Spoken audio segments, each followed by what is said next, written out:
नमस्कार मित्रांनो, भटकंती महाराष्ट्राची आपल्या आवडत्या युट्यूब चॅनलमध्ये आपलं स्वागत आहे. मित्रांनो, क्रिसमसच्या सुट्ट्या जवळ आलेल्या आहेत, न्यू इयरही जवळ आलेला आहे. अगदी 1.5 महिन्यांच्या अंतरावर न्यू इयर येऊन ठेपलेला आहे. अशातच फॅमिलीसोबत निवांत क्षण घालवण्यासाठी तुम्ही एखादं रिसॉर्ट शोधत असणार. शोधताय ना? मला माहितीच होतं. यासाठी एक भन्नाट रिसॉर्ट आज मी तुम्हाला दाखवायला येत आहे. हे रिसॉर्ट आहे सातारा शहरापासून अगदी 44 किलोमीटर अंतरावर, पण निसर्गाच्या कुशीत तलावाच्या जवळ हे रिसॉर्ट आहे. या रिसॉर्टमध्ये तुम्हाला काय काय गोष्टी प्रोव्हाइड केल्या जातात हे आज आपण बघायला जाणार आहोत. चला तर मग एक असंच भन्नाट रिसॉर्ट बघण्यासाठी आपण निघूयात. चला.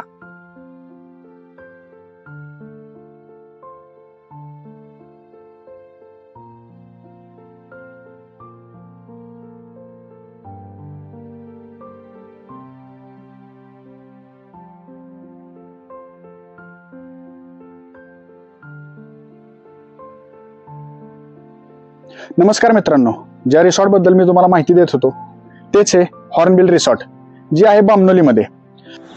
या रिसॉर्टचे जे ओनर आहेत देवेंद्र साळुंखे, त्यांच्याकडून आपण या रिसॉर्टची पूर्ण माहिती घेऊयात. इथे तुम्हाला काय काय प्रोव्हाइड केले जाईल, तुम्हाला कशा सुविधा इथे उपलब्ध करून दिल्या जातील, या सर्व गोष्टी आपण देवेंद्र साहेबांकडून जाणून घेऊयात. सर, जर माझे व्ह्युअर्स तुमच्याकडे येत असतील तर तुम्ही त्यांना काय सुविधा प्रोव्हाइड करणार आणि हॉर्नबिल रिसॉर्टकडे काय यायचं? हॉर्नबिल रिसॉर्ट नावावरूनच लक्षात येतं की हे थोडंसं युनिक आहे म्हणून, आणि कोयना जलाशयाच्या काठाला हे हॉर्नबिल रिसॉर्ट बांधलेलं आहे. तर आमची स्पेशालिटी अशी आहे की आम्ही आता हा सेटअप नवीन तयार केलेला आहे. तर याची आम्ही सेटअप अशा प्रकारे तयार केलेला आहे की आम्ही लोकांना जेवणाच्या माध्यमातून किंवा नवीन ऍक्टिव्हिटीच्या माध्यमातून आम्ही लोकांना उत्तम प्रकारे सेवा देण्याचा प्रयत्न करत असतो. त्यामध्ये कॅम्प फायर, बॉन्ड फायर, टेंटमध्ये राहणे किंवा आपलं कोयना जलाशय आहे त्यामध्ये स्विमिंगचा आनंद घेण्यासाठी लोक स्विमिंगचा आनंद घेण्यासाठी स्विमिंग पूलमध्ये जातात. पण शक्यतो तुम्ही कोयनेच्या पाण्याचा किंवा त्यामध्ये आंघोळी करण्याचा किंवा तुम्हाला एक वेगळाच अनुभव या ठिकाणी मिळतो. त्याचप्रमाणे आम्ही वासोटा ट्रेक करतो. वासोटा ट्रेकमध्ये तुम्ही आदल्या दिवशी आल्यानंतर संध्याकाळी 4 वाजता तुम्ही आल्यानंतर आम्ही संध्याकाळी तुम्हाला चहा नाश्ता इथं पुरवतो. त्या दिवशीचं संध्याकाळचा जेवणामध्ये अनलिमिटेड जेवण असतं. त्या दिवशीची संध्याकाळी music system, camp fire, bond fire, त्या दिवशीचा स्टे, मग तुम्ही त्या रूम मध्ये स्टे करा किंवा आपल्या कॅम्पिंगमध्ये म्हणजे टेंटमध्ये तुम्हाला स्टे दिला जातो. त्यानंतर सकाळी उठल्यानंतर तुम्हाला चहा नाश्ता, आंघोळीला गरम पाणी, सकाळी तुम्हाला तुमचा टिफिन बॉक्स दिला जातो. तुमची एक लिस्ट केली जाते वासोटा ट्रेकची की बाबा कोण कुठून आलंय, किती त्यांचं वय आहे. बोट इथं बोलवली जाते. बोटमधून तुम्हाला वासोट्याला नेलं जातं. वासोटा पूर्ण ट्रेक करून आल्यानंतर तुम्हाला संध्याकाळचा चहा दिला जातो. हा प्राथमिक गोष्टी इथल्या झाल्या. वरती गेल्यानंतर तुम्हाला इथून वासोट्याला जाताना तुम्हाला ड्रायव्हर दिला जातो. त्याचबरोबर तोच ड्रायव्हर तुम्हाला वासोट्याची संपूर्ण माहिती देतो. त्यामध्ये वरती गेल्यानंतर तुम्हाला जी ठिकाणं आहेत ती सगळी दाखवून परत तो तुम्हाला तेवढ्या वेळात तुम्हाला या ठिकाणी परत आणत असतो. बरं, आता इथे बरेच ॲग्रो टुरिझम आहेत जे वासोट्याचे बुकिंग घेतात. म्हणजे ज्यावेळेस व्ह्युअर्स सोशल मीडिया ओपन करतात त्यावेळेस त्यांना लगेच मेसेज पडतात की वासोट्याचं इथे बुकिंग चालू आहे, इथे बुकिंग चालू आहे. तर हॉर्नबिलच का, लोकांनी हॉर्नबिलच का घ्यायचं? म्हणजे असं काय वेगळं तुम्ही दाखवताय वासोट्याला नेऊन की लोकांनी हॉर्नबिलचं बुकिंग केलं पाहिजे? प्रथमतः लोक आपल्याकडे एक चांगलं फूड खायला मिळेल, दुसरी चांगली सर्व्हिस मिळेल त्यांना, आणि वासोट्याला गेलेल्याचा आनंद म्हणजे त्या ठिकाणी जिथून आपण आल्यापासून रिटर्न परत ते जाईपर्यंत त्यांना प्रॉपर सर्व्हिस देणं. उदाहरणार्थ त्यांना चांगल्या प्रकारे जेवण खायला घालणं, त्यांना त्या सुविधा सगळ्या पुरवणं किंवा वासोट्याची पूर्ण माहिती देणं. म्हणजे आल्यापासून जाईपर्यंत सर्व सुविधा त्यांना जागेवर उपलब्ध करून देणं, यासाठी नक्कीच प्रेफर करायला पाहिजे. बरं मित्रांनो, गुगलवर मी हॉर्नबिलचे जे रेटिंग आहे ते चेक केलं तर ते आहे 5 रेटिंग आहे. म्हणजे सहजासहजी असे जे व्ह्युअर्स असतात किंवा जे राहतात इथे येऊन लोक ते 5 रेटिंग देत नाहीत. का तर स्वच्छता असायला लागते, निसर्ग सौंदर्य चांगलं लागतं, जे ओनर आहेत त्यांचं जे संभाषण आहे, कम्युनिकेशन आहे ते सुद्धा चांगलं लागतं. तर हॉर्नबिलचं जे रेटिंग आहे ते 5 आहे. म्हणजे मला तर वाटतंय की तुम्ही हॉर्नबिल हे बुक करावं आणि इथे येऊन मजा लुटावी. तर सर, मला एक सांगा की जर फॅमिली येत असतील आणि फॅमिलीची संख्या म्हणजे 15-16 लोक असतील, तर त्यांच्यासाठी काय रेटने तुम्ही देता? म्हणजे एक दिवसाचा जो चार्ज असतो तो काय आहे आणि फॅमिलीसाठी म्हणजे किती लोक येऊन राहू शकतात? आता सर आपल्याकडे 2 रूम अवेलेबल आहेत आणि कॅम्पिंग मध्ये आपण सरासरी एक 25 ते 30 लोकांचं नियोजन करू शकतो. जे अशा प्रकारे आम्ही बनवलंय की तुम्ही जास्त लोक घेऊन सुविधा अपूर्ण पडणे किंवा लोकांची गैरसोय होणे यासाठी आम्ही एक ठराविक आकडा ठरवलेला आहे की कॅम्पिंग मध्ये एवढी लोक, त्यांना त्यांच्या वॉशरूमची व्यवस्था किंवा त्यांची जेवणाची व्यवस्था, गरम जेवायला मिळणे किंवा त्यांना त्या चवीनं तेवढ्याच पद्धतीनं ते जेवण त्यांना ऍट अ टाइम मिळणं, ह्या गोष्टीसाठी आम्ही ती एक ठराविक लोकांची संख्या ठेवलेली आहे की रूम आणि कॅम्पिंग एवढी 20 ते 30 लोकांचं आमचं टार्गेट असतं. त्यामध्ये तुम्ही आदल्या दिवशी येता म्हणजे वन डे एक फॅमिली जर येत असेल आपल्याकडे, सरासरी एक फॅमिली सकाळी आली किंवा संध्याकाळी जाणार असेल किंवा आदल्या दिवशी संध्याकाळी आली तर दुसऱ्या दिवशी चेकआउट, 1000 रुपये आपण एक पर पर्सनचं घेतो. त्यामध्ये त्याला आल्याला चहा नाश्ता असतो, संध्याकाळचं जेवण असतं. त्याला जेवणामध्ये व्हेज नॉन व्हेज आपल्या थाळी सिस्टीम आहे. व्हेज नॉन व्हेज मध्ये एक व्हेज थाळी, चिकन थाळी आणि मच्छी थाळी आणि खेकडा थाळी, पूर्ण त्या थाळीमध्ये त्या व्यतिरिक्त कुठली येत नाही. आणि एक मिक्स थाळी जी नॉनव्हेज मध्ये मिक्स थाळी येते, त्यामध्ये मच्छी, चिकन आणि एक मच्छीचे 2 प्रकार, त्यामध्ये तुमचे आंबळी असते आमची, कटला म्हणा किंवा आमचं जे बिन काट्याचं जो शिंगाडा म्हणून येतो, अशी मच्छी आम्ही त्या मिक्स थाळीला किंवा स्पेशल थाळीला द्यायचा प्रयत्न करत असतो. आणि सकाळी उठल्यानंतर चहा नाश्त्याला आम्ही शक्यतो लोकांना केळीच्या पानावर गव्हाणे आमच्याकडे असतात, गव्हाणे आणि चटणी हे द्यायचा प्रयत्न करतो. एक स्पेशालिटी म्हणून आवर्जून माणसं तुमच्या कांद्या पोह्यापेक्षा किंवा तुमच्या उपीटपेक्षा नक्कीच जास्त प्रेफर करतात. मित्रांनो, खूप असं छान रिसॉर्ट आहे, असं गावात आल्यासारखं वाटतंय मला. म्हणजे हे गावच आहे पण असं खूपच असं मस्त वाटतंय मला बघून. तर सर, मला हे विचारायचं होतं की नाश्त्याला कुठले कुठले प्रकार आहे तुमच्याकडे? म्हणजे कसं असतं, रिसॉर्ट म्हणलं की लोक विचारणार की मग हा प्रकार आहे का, हा प्रकार आहे का, तो प्रकार आहे का? तर तसं न होता नेमका काय मिळेल हे मला तुम्ही नीट समजून सांगा. सर, जेवणामध्ये जर तुम्हाला मी सांगितलं की जेवणामध्ये अशा आमच्या इथे थाळ्या मिळतील. नाश्त्यामध्ये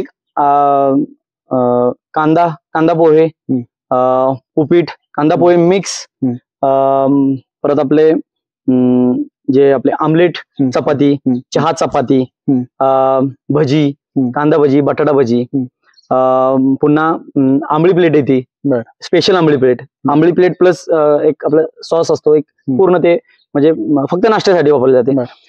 त्यानंतर गव्हाणेमध्ये 2 प्रकार येतात, एक याचा म्हणजे ऑनियनचा म्हणजे कांद्याचं एक येतं आणि एक प्लेन मध्ये येतो, असे 2 प्रकार येतात. असे एक ठराविकच गोष्टी नाश्त्यासाठी ठेवलेल्या आहेत, जेणेकरून लोकांना आम्हाला देणं पण सोयीचं पडेल आणि त्यांना पण ते त्या क्वालिटीने देता यावं, यासाठी आम्ही एवढ्या ठराविक तुम्ही तडजोड करत नाही, क्वालिटीमध्ये अजिबात तडजोड करत नाही. आणि स्वतः आम्ही कुठल्याही आचार्याने लावता आमच्या टेस्टमध्ये तुम्ही आज जी टेस्ट घ्याल तीच महिन्यानंतर तीच टेस्ट तुम्हाला बघायला मिळणार आहे. त्या टेस्टमध्ये कुठलाही फरक जाणवत नाही. म्हणजे मी बिनधास्तपणे माझ्या व्ह्यूअर्सना सांगू शकतो की हॉर्नबिलला तुम्ही येऊ शकता, कसलीही काळजी न करता. नक्की सर, नक्कीच. पण सर, जो हा स्पेस आहे हा खूपच मोठा स्पेस आहे, तर इथे मला दिसतंय तुम्ही ते बॉनफायर वगैरे सगळं तुम्ही सेटअप लावलेला आहे. तर इथे प्लेइंग गेम्स म्हणजे तुम्ही गेम्स वगैरे काय? शक्यतो लहान मुलांसाठी कॅरम बोर्ड, चेस्ट, बॅडमिंटन ह्या गोष्टी आपण पुरवत असतो. पण ह्याच्या व्यतिरिक्त थोडस आता तुम्ही पाणी बघितलं, पाणी एकदम लागू नये. लहान मुलांना धोपराच्या खाली सुद्धा पाणी, की लहान मुलं जाऊन त्या पाण्यामध्ये खेळतील, चिखलामध्ये खेळतील. थोडस मडबात हा जरा ट्रेंडिंग मध्ये जरा थोडस चाललेलं, माणसं जाऊन पैसे खर्च करून तो आनंद घेत असतात. तर मी लहान मुलांना पण आपलं म्हणजे त्या पाण्यामध्ये खेळण्याचा आनंद हा ह्या प्लेइंग गेम पेक्षा ते त्यांना चांगलं वाटतं. किंवा पोहायसाठी शिकवणं किंवा पायंडल बोट, आपल्याकडे पायंडल बोट आहेत समोर लावलेले आहेत. पायंडल बोट कायाकिंग, जी पायंडल बोटच्या चार्जेस काय आहे तिथं? पायंडल बोटचे म्हणजे त्या 1000 मध्ये बसणार का त्याच्या व्यतिरिक्त पैसे चार्ज करावे लागतील? त्या 1000 मध्ये फक्त तुम्हाला राहणे, जेवण, चहा, नाश्ता आणि इथले आपल्या लोकल ऍक्टिव्हिटी, पाण्यातल्या ऍक्टिव्हिटीला थोडं एक्स्ट्रा चार्जेस पे करावे लागतात. 250 रुपये आपल्याला ह्याला एक पर पर्सनला, 2 लोकांसाठी एक पायंडल असते. 500 रुपये जातात त्याला, 1-2 राऊंड बसतात त्याचे त्यांना. मग त्याची सेफ्टी वगैरे काय? सेफ्टी त्यांना लाईफ जॅकेट दिलेलं जातं, त्यांना डायरेक्शन दिले जातात. एक व्यक्ती त्यांना इथनं डायरेक्शन करत असतो की तुम्ही इकडे जा किंवा ह्या राऊंड मध्ये फिरा. हे इथं एक डायरेक्शन दिलं, त्यांच्यावर पूर्ण वॉच ठेवला जातो की बाबा अदर ठिकाणी जाऊ नये किंवा पाण्यातून जास्त वाकू नये, ह्या सेफ्टीच्या गोष्टी पाहिल्या जातात. बर सर, तुम्ही मला एक सांगितलं होतं की तुमच्या इथे वायफाय सिस्टीम नाहीये. येस. तर ती का नाहीये हे माझ्या व्ह्युअर्सना तुम्ही सांगा. मला बऱ्याच जणांनी सरांनी आल्या पहिला प्रश्न विचारला की आपल्याकडे वायफाय सिस्टीम आहे का किंवा नेटवर्क. प्रथमतः आपण सर्व ठिकाणी जातो, त्या ठिकाणी सर्व ठिकाणी हॉटेल्स असू दे, रिसॉर्ट असू दे किंवा अन्य ठिकाणी, तर त्या ठिकाणी तुम्हाला नेटवर्क मिळणार, तिथं वायफाय मिळणार. तुम्ही कंटिन्यू 24 तास तुम्ही मोबाईलमध्ये आहातच आणि इथं आला तरी तेच होणार आहे. मला बऱ्याच जणांनी सजेस्ट केलं की इथं तुम्ही वायफाय सिस्टीम बसवून घ्या किंवा नेटवर्कची काहीतरी सुविधा करा. पण लोकांना इथं आल्यानंतर या नेचरचा अनुभव घेता यावा यासाठी मी हे नेटवर्कचं बसवण्याचं किंवा वायफाय बसवण्याचं मी टाळाटाळ करतो किंवा म्हणजे तुम्हाला असं म्हणायचं की जर तुम्ही कुटुंबासोबत इथे येत आहे तर मोबाईल बाजूला ठेवून कुटुंबाला वेळ द्या. नक्कीच. आणि निसर्ग सौंदर्याचा आनंद घ्या. येस, नक्कीच सर. बरं सर, यापेक्षा काही वेगळं सर, म्हणजे इथं आता हे तुमचं रिसॉर्ट झालं, तर या रिसॉर्टच्या बाजूला कुठलं मंदिर आहे किंवा असं काही, मी ते वाचलं तुमच्या कार्डवर की त्रिवेणी संगम किंवा अशी काही मंदिर आहेत का जी आपले जे व्ह्युअर्स आहेत जे इथे आल्यानंतर ते बघायला जाऊ शकतात? येस. आता तुम्ही इथं आल्या पहिलं तुम्ही सूर्य बघितला असेल. सूर्य बरोबर आहे त्या ह्याच्यामध्ये खाली पाण्यामध्ये येतो, म्हणजे सनसेट आपला बरोबर हॉटेलच्या रिसॉर्टच्या बरोबर समोर. म्हणजे तुम्हाला असं म्हणायचं इथे खुर्ची टाकून बसलं तरी सनसेट हा समोर. आपण तुम्ही रूम मधून जरी म्हणलं तरी रूमच्या खिडकीमधून सुद्धा तुम्हाला सनसेट बघायला मिळतो. बर. अशी रूमची सुद्धा डायरेक्शन आहे दोन्ही साईडून. तुम्हाला म्हणजे ही खालच्या साईडची रूम आहे, त्या रूमला तुम्ही उठला की पूर्ण पाणीच दिसतं, तुम्हाला कुठलीही जमीन दिसत नाही. बरोबर आहे. दुसरी गोष्ट सनसेट हा, आणि जिथं आपला हे जे हॉर्नबिल रिसॉर्ट आहे हे कोयना नदीचं जे त्रिवेणी संगम म्हणून जो पॉइंट आहे त्या पॉइंट मध्ये आपलं रिसॉर्ट आहे. म्हणजे 3 नद्यांचा संगम ज्या ठिकाणी झालेला आहे बरोबर त्याच्या समोर हे हॉर्नबिल रिसॉर्ट. सर, कुठल्या 3 नद्या आहेत? त्या 3 नद्यांची नावं, एक कोयना नदी, ही या साईडला सोळशी नदी, आणि समोर जी आहे ती कांदाटी नदी, अशा 3 नद्यांचा संगम आहे. आणि त्या संगमाचं जेव्हा पूर्ण पाणी आटतं तेव्हा त्या खाली एक शिवलिंग आहे, महादेवाचं मंदिर आहे खाली. ते ज्यावेळेस पूर्ण पाणी आटतं त्यावेळेस ते बघायला मिळतं. एक पवित्र असं ठिकाण आहे ते त्रिवेणी संगम म्हणून. त्याचबरोबर इथून पुढे गेला, पाण्यातून गेला किंवा बाहेर गेला, एक दत्त मंदिर म्हणून आहे. दत्त मंदिर मध्ये बघण्यासारखं 250 फूट लांबीमध्ये गुहा आहे. गुफेमध्ये महादेवाचं मंदिर आहे.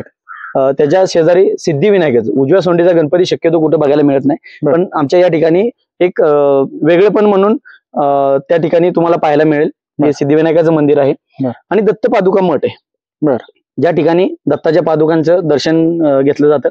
आणि आजूबाजूला पूर्ण पाण्याची काठाने भरलेला, आणि दत्त मंदिर हे शिवलिंगा आकाराचं, जसं आपण गणपतीपुळ्याला जातो, जसं गणपतीपुळ्याला वर्ण आपल्याला सांगितलं जातं की ते गणपतीच्या मुखासारखं आहे, ते तसंच एक दत्त मंदिरची रूपरचना अशी आहे की ती शिवलिंगाच्या आकार आहे. म्हणजे त्याचे जे रस्ते आहेत ते बघितले तर पूर्ण असे डायरेक्शन मध्ये शिवलिंगाच्या आकाराप्रमाणे आहेत. हे झाली हे 2 ह्या साईडचे पॉईंट. तिथूनच पुढे गेलं थोडंसं तर वासोटा किल्ला. आता वासोट्याचं तर तुम्हाला मी पॅकेज वगैरे सगळं सांगितलं, रूट सांगितलं. इथून 1.5 तास लागतो वासोट्याला, 1 तास सरासरी ते 1.5 तासाच्या दरम्यान जातं. बोट जशी रन करेल त्या पद्धतीने ते थोडंसं राहतं. जरा वासोट्याच्या पॅकेज मध्ये फॉरेस्ट परमिशन वगैरे सगळं तुमचं सर्व हो, ते सर्व आमचंच येतं. वासोट्याचं पॅकेज 1,500 मध्ये येतं. 1,500 मध्ये तुमचं आदल्या दिवशीचं जेवण, त्या दिवशीचा स्टे, दुसऱ्या दिवशीचा टिफिन बॉक्स, चहा नाश्ता, दुसऱ्या दिवशीचा रिटर्न आल्यानंतर चहा, वासोट्याचं परमिशन, फॉरेस्ट परमिशन, बोट परमिशन, मानसी परमिशन, गाईड, हे सगळं त्यामध्ये इन्क्लूड केलं जातं. ठीक आहे. पण जो गाईड सोबत असणार आहे त्याला वासोटा किल्ल्याची परिपूर्ण माहिती असणार? हो, जो गाईड दिला जातो त्या गाईडला परिपूर्ण माहिती देऊन, आणि असाच गाईड आणि अशीच व्यक्ती तुमच्या बरोबर दिली जाते. ठीक आहे सर. आता सातारचे व्ह्युअर्स आहेत ते इथे राहायला येणार, त्यांना म्हणजे हे जे बामणोली आहे हे कुठे आहे माहिती आहे, पण जे पुण्या मुंबईकडून कस्टमर येतील, आता मी तुमचा नंबर डिस्क्रिप्शन बॉक्स मध्ये देणारच आहे, तर ते तुमच्याशी कॉन्टॅक्ट करतील की आम्ही या तारखेला येणार किंवा विकेंडला. आता IT कंपनीतले लोक कसे असतात ते विकेंडला येतात, तर ते तुमच्याकडे येणार. त्यावेळेस ज्यावेळेस तुमचं रिसॉर्ट बुक करायचंय तर ते कसं करायचं? त्यासाठी तुम्हाला ऑनलाईन पेमेंट करावं लागेल का? बुकिंगचं पेमेंट तुम्हाला द्यावं लागेल का? नक्कीच. ज्यावेळेस तुम्हाला सरांनी सांगितल्याप्रमाणे ज्यावेळेस तुम्ही इकडे यायचा प्लॅन करता त्याच्या अगोदर कमीत कमी एक दिवस तरी आम्हाला कल्पना देणं किंवा आमचे कॉन्टॅक्ट करणं गरजेचं असतं. कारण का आम्हाला नुसतं बुकिंग आवश्यक नसतं. सर ते खाणार काय, त्यांचं रूट काय, किंवा त्यांच्यात लहान मुलं किती किंवा मोठी हे किती, किंवा महिला किती, जेंट्स किती, लेडीज किती. कारण का जर दोघ जण जर फॅमिली येत असतील आणि जर दुसरी जर नुसते एक बॅचलर येत असतील तर थोडंसं त्यांना डिस्टर्ब होतं. मग आम्ही शक्यतो जर फॅमिली कस्टमर असेल तर त्यांची पूर्ण विचारपूस करतो, तरच आम्ही ते कस्टमर घेतो. कारण का जर बॅचलर घेतले तर ते फॅमिलीला डिस्टर्ब होतं. म्हणून साठी पूर्ण बॅचलर तर बॅचलरच पूर्ण घेतले जातात, नाही अन्यथा तर पूर्ण फॅमिली घेतली जाते, जेणेकरून त्यांना प्रायव्हसी मिळावी आणि इथं आल्याचा पूर्ण आनंद त्यांना घेता यावा. बरं, म्हणजे तुम्ही आता सांगितलं की आधी तुम्हाला सांगावं लागतं की ते काय खाणार वगैरे. तर 10 जण लोक आहेत आणि त्यातले 3 जण नॉनव्हेज म्हणजे खातात आणि बाकीचे 7 जण आहेत ते व्हेजिटेरियन आहेत. तर त्या सगळ्या गोष्टी तुम्ही हँडल करणार? येस, आम्ही ते तसं त्या पद्धतीने आमचे सगळं प्री प्लॅन बनवलं असतं. तुम्हाला विचारलं जातं की तुम्ही व्हेज मध्ये किती आहेत, नॉनव्हेज मध्ये किती आहेत. मग त्याप्रमाणे आम्ही तो प्री प्लॅन बनवतो की बाबा व्हेज कोण खाणार आहे. म्हणजे त्यामध्ये त्याचं एज, माझ्या दृष्टीने मी पहिले एज ठरवतो की त्याला त्याची भाजी कुठली खाईल तो, किंवा कुठून आलाय. पुण्याचे लोक शक्यतो इकडची गावठी जरा भाजी खायला जरा थोडे उत्साही असतात. आमच्या सातारा आपल्या भागामध्ये शक्यतो अख्खा मसूर सगळ्यात जास्त चालतो. तर थोडंसं त्याच्यामध्ये जरा थोडंसं न्यू काहीतरी करून लोकांना एक वेगळं देण्याचा प्रयत्न करत असतो व्हेज मध्ये. नॉनव्हेज मध्ये आंबळी आमच्याकडे जी ह्या पाण्यामध्ये मिळते, लोकल मच्छी असते, मग ती फ्राय मध्ये असेल, ऑइल फ्राय असेल किंवा तवा फ्राय असेल, किंवा त्याचा रस्सा असतो, एक मसाला फ्राय किंवा रस्सा फ्राय. तर त्यामध्ये एक चांगली स्पेशालिटी आणि नवीन काहीतरी देण्याचा प्रयत्न करत असतो की लोकांना आल्यानंतर काहीतरी लोकांपेक्षा वेगळं काहीतरी इथं मिळावं आपल्याकडे, या दृष्टीने थोडासा प्रयत्न करत असतो मी. सर तुम्ही 4 सांगितलं की पर पर्सन 1000 रुपये. One day return. पण एखादं कपल असेल तर त्याची लहान मुलं असतील तर किती वर्षापर्यंत हा चार्ज आहे? म्हणजे 5 वर्षाच्या वरील सर फुल चार्जेस पडतो. हो, लहान मुलं कसं होतं म्हणजे सरासरी बऱ्याच ठिकाणी 2 वर्षाच्या वरील सगळ्यांना ग्राह्य धरलं जातं. पण इथं आल्यानंतर कसं होतं, आपण थाळी एवढी भरगच्च देतो की ती त्यांना सुद्धा सरत नाही. मग ते कसं होतं की बाबा लहान मुलं आहेत, ती थोडंसं त्यांच्यातलाच घास भरवत असतात. तो थोडासा घास त्याच्यासाठी चार्जेस लावावं हे आम्हाला योग्य वाटत नाही. म्हणून आम्ही मग आपले 5 वर्षाच्या वरील सगळ्यांना फुल चार्जेस. कारण 5 वर्षाच्या वरील मुलं हे पोट भरून जेवत असतात. एक मोठा माणूस जेवतो त्याच्या तुलनेत थोडंसं जेवत असतात, त्यामुळे आम्ही तो फुल चार्जेस 5 वर्षावरील सगळ्यांना लावलेला आहे. ठीक आहे सर. तर मित्रांनो, ही होती हॉर्नबिल रिसॉर्ट बद्दलची माहिती. आता आपण रिसॉर्ट मधले आतील फोटोज आणि जे काही व्हिडिओज आहेत ते घेऊयात.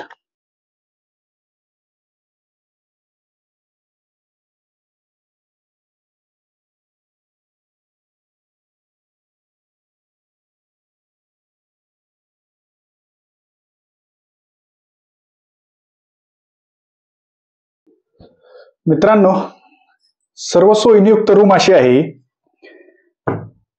बघू शकता तुम्ही वर इंटेरियर वगैरे खूपच छान आहे.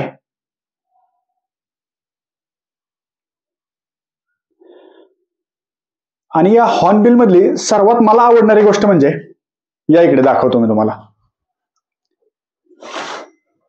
सकाळी उठल्यानंतर पहिलं तुम्हाला पाणीच दिसणार, म्हणजे या रूमच्या शेजारी जलाशयाचं सगळं पाणी आहे.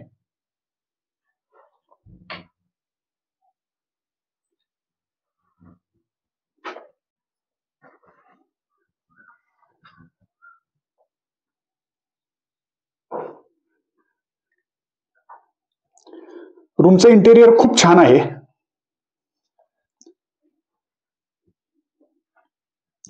आता आपण फॅमिली सोबत आल्यानंतर पहिलं काय बघतो तर सर्व सोयीयुक्त रूम असावी.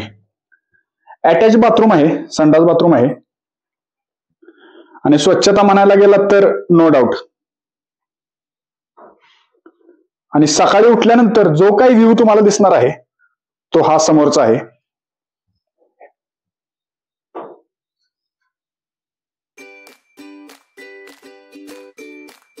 सरांनी सांगितलं होतं की रूमच्या बरोबर पायऱ्यावर बसल्यानंतर सनसेट हा समोर दिसतोय. म्हणजे सूर्य जो मावळतोय तर तो असं वाटतंय की तो जलाशयात जातोय. बघायचंय तुम्हाला? या.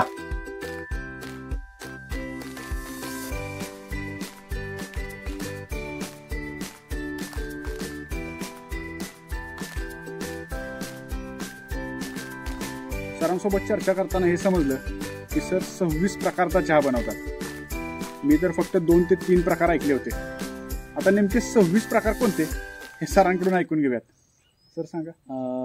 26 प्रकार म्हणजे बऱ्यापैकी आता तुम्ही चहाचे प्रकार रस्त्याने पिता बऱ्याच ठिकाणी, बासुंदीचा चहा किंवा कंदी चहा किंवा अजून बरेच प्रकार आपल्या बघायला मिळतात, किंवा आता कोल्हापूरसारखे प्रेमाचा चहा वगैरे, ब्रँडिंग वगैरे. मी जरा वेगळ्या प्रकारची चहा बनवला. तुम्ही गुलाबाची चहा पिली का कधी? नाही सर.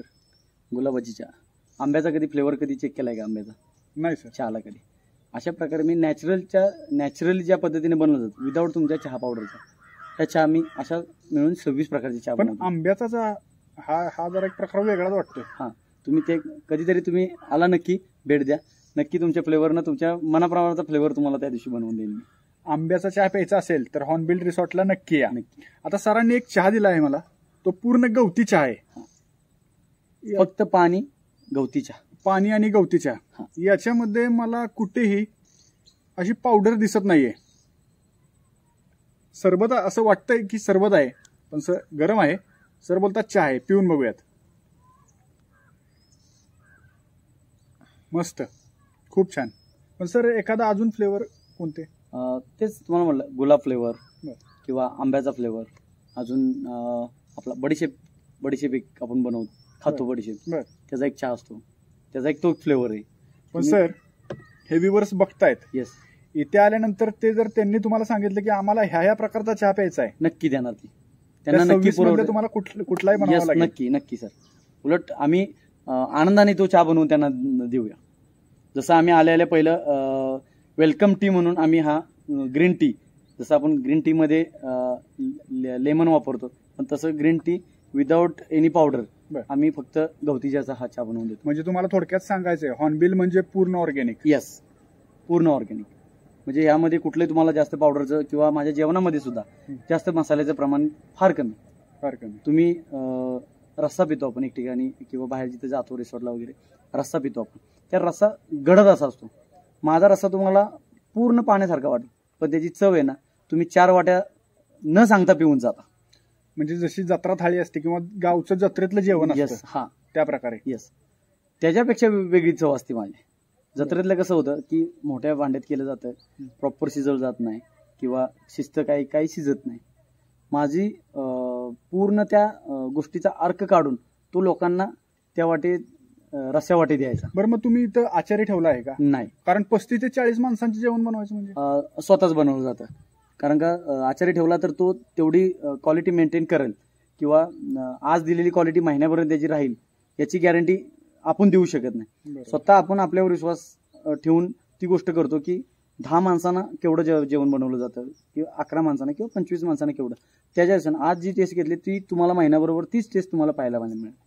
हा स्वतः बनवलेला गोष्टीचा अनुभव आणि तेवढी क्वालिटी द्यायचा प्रयत्न करतो मी. हॉर्नबिल हे नावाप्रमाणेच अँटिक आहे आणि इथल्या सर्व गोष्टी म्हणजे आता चहापासून ते जेवणापर्यंत सर्वच ऑर्गॅनिक आहे. मी तर माझ्या फॅमिलीला घेऊन हॉर्नबिलला नक्कीच भेट देणार आहे. आपणही लवकरच प्लॅन करा आणि सरांचा नंबर मी डिस्क्रिप्शन बॉक्समध्ये देणार आहे, तर त्यांच्याशी कॉन्टॅक्ट करून आपलं बुकिंग करा. धन्यवाद.